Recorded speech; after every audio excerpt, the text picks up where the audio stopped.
Devoir. Le travail remis. En tant qu'enseignant, vous pouvez demander à vos apprenants de remettre un travail en passant par votre cours Moodle. Ceci économise du papier et est préférable au courriel, car quand ils remettent leur travail, vous voyez uniquement une liste de votre classe dans votre cours Moodle qui n'est pas polluée par des courriels de collègues ou de sociétés.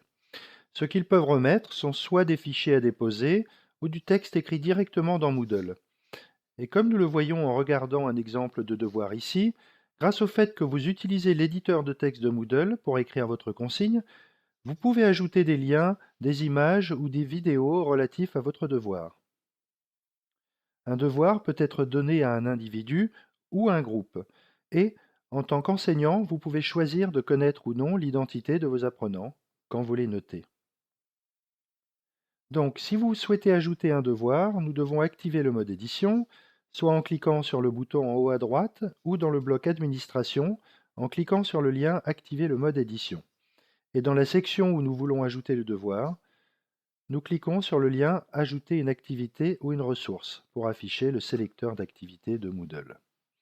Devoir est le premier de la liste. Nous pouvons soit cliquer une fois pour lire la définition d'un devoir, avec des exemples d'utilisation, et cliquer sur le bouton Ajouter en bas, soit faire un double clic sur le bouton Radio. Ceci nous amène à l'écran de paramétrage du devoir. Parce que Devoir est puissant, il a de nombreuses options. Nous allons seulement en regarder quelques-unes dans cette vidéo. Le nom est important, car c'est ce que verront les apprenants sur la page de cours. Et puis, dans Description, vous ajoutez les consignes du devoir. Si vous souhaitez inclure des liens vers des images ou des médias, cliquez sur les icônes appropriées. Je vais juste écrire une courte consigne dans la description, et si vous voulez afficher cette consigne sur la page de cours, cochez la case. En défilant vers le bas, vous pouvez alors choisir à quel moment vous souhaitez qu'ils remettent leur travail, la date du délai de remise ou une date limite après laquelle ils ne pourront plus rien envoyer.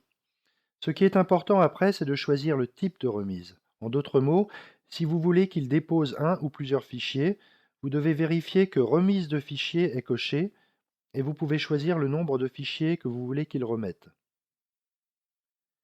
Si vous préférez seulement qu'ils écrivent une composition en utilisant l'éditeur de texte de Moodle, vous sélectionnez Texte en ligne et vous pouvez même demander à Moodle un nombre maximal de mots. Une fois cela effectué, nous pouvons désormais faire défiler vers le bas, enregistrer et retourner au cours, et c'est parti. Mais il est utile d'explorer quelques-unes des autres options dans les autres liens. Par exemple, dans Type de feedback, Commentaire en ligne vous permettra d'écrire directement dans la composition de l'apprenant, tout comme vous le feriez avec un travail sur papier.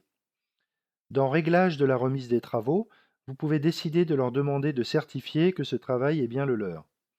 Dans Réglage de remise en groupe, vous pouvez leur demander de travailler et de remettre leur travail en tant que groupe.